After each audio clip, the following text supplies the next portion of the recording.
Have you ever wondered what would happen if the Sinister never went rogue in the Skibidi Multiverse? How would this change affect the other Alliance members? And in general, how would it change the entire story? So, without any further ado, let's get right into it. Just like we saw from the special episode, Sinister was the original Clock Titan in the multiverse, and Bro is straight up a menace, destroying toilets and mutants in one attack. His ideologies and ways of using power didn't sit right with the Chief. But in this scenario, the Sinister is going to be a cool-headed dude that doesn't believe in supremacy and that other races should bow down to their authority. And since we say he's cool-headed, he'll not just squash the scientist like in the original series. So, with that little hesitation, the scientist would be able to squirrel away, bringing even more problems for the Alliance. And since by this time, the Camera Titan would be infected by the Skibidis, while the Sinister would be in battle, the Skibidi scientist would attack alongside the Camera Titan, trying to bring him down. They even bring in the Magnet Mutant to numb his clock abilities, but it seems like it doesn't have any significant effects on him because the Sinister walks right through. Although he'll be in his base form, he'll still be relatively stronger than the base Clock Titan in the original story. So, with this insane level of strength difference, he'll be able to drive the scientist away and destroy the Magnet Mutant. And as for the Camera Titan, he's caught and the parasite is removed from his body, thereby uninfecting him. This would mean that the Alliance would not have to go for any rescue mission.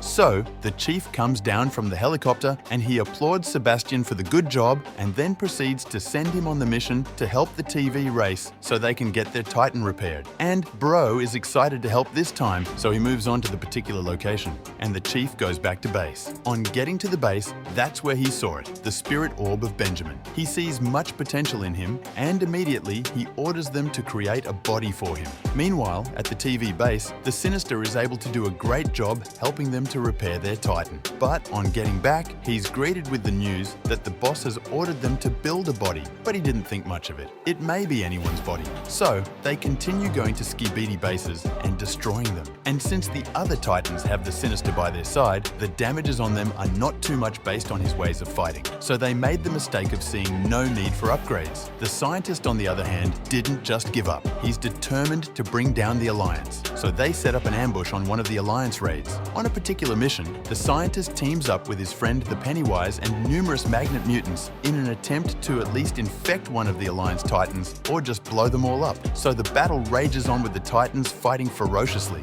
Meanwhile, at the clock base, the scientist has something planned out there too. The SCP toilets had taken over, and it seems like they are about to destroy Big Ben, and the other Titans are alerted. But just as the bomb is about to go off, someone comes in and yanks it out of the clock tower.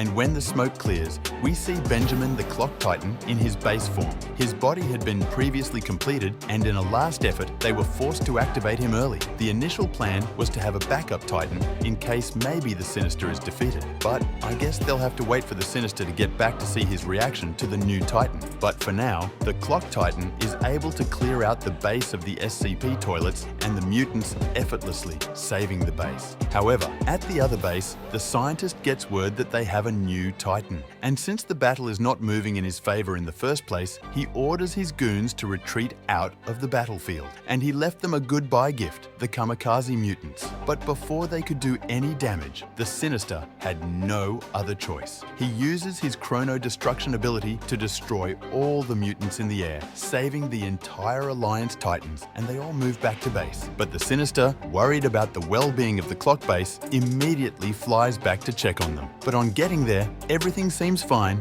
and the mutants have all been destroyed. So he meets the boss and questions him about what could possibly have destroyed the mutants. But the boss is not having any of his questions. He goes on to grill him about his recent excessive use of his powers, which would upset the power balance in the Alliance. And the Sinister apologizes, saying he only did it to save the rest of the Alliance. But before the conversation would be over, he spots the Clock Titan, and his mood instantly changes from confident to insecure. Why do they need another Clock Titan? Would it mean that I'm not enough for the Alliance? Or is Chief planning to replace me?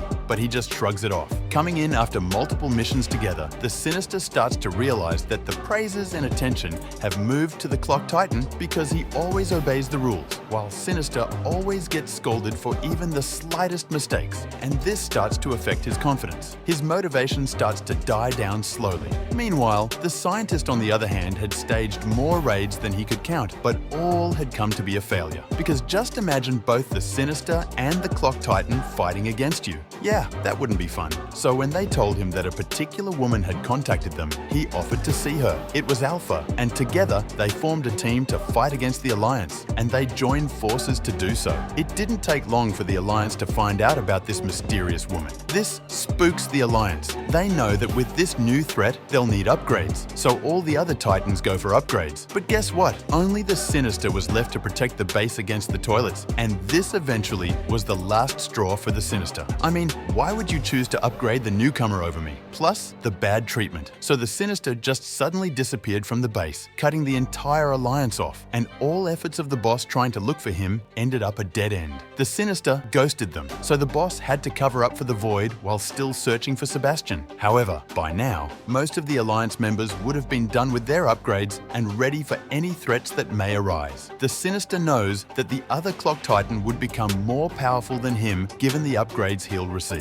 He can't just sit around and let that happen, so he has no other choice. He sets up a meeting with Alpha with the promise of making him powerful and making the Alliance pay for all that they've done to him. He's clearly hurt. So Alpha takes Sinister to an unknown location where he'll get some alien upgrades, even sharing some of the clock technology with them. Yeah, bro turned a full-blown traitor. Unknown to the Chief and other Alliance members of the Dangers, they suddenly get attacked by a full wave of toilets and mutants, and the Titans now, upgraded, are called in, except the Clock Titan, whose upgrades are taking even more time. They are ambushed from all directions in a coordinated attack. The Scientist comes in, feeling like, yeah, the wait was worth it, attacking the Titans with his new and improved mech. Together, the Titans fight ferociously. And yeah, the Scientist and the other mutants don't stand a chance. So Alpha comes in and helps by summoning the Counter-Titan, and that's where the tables instantly turn. The Counter-Titan is able to copy their weapons and use them against them. Soon, the Titans are brutally injured and defeated, but the Scientist feels like he has bigger plans, so he teleports out of the battlefield. This time, he doesn't destroy the orb of Alpha because he's confident in what they are building. So Alpha commands the Counter-Titan to finish up the Titans. But before he could land the final hit, he's blown away halfway across the battlefield. It was the upgraded Clock Titan, and he looks even more powerful and bigger. With his new upgrades, he's able to speed blitz the Counter-Titan,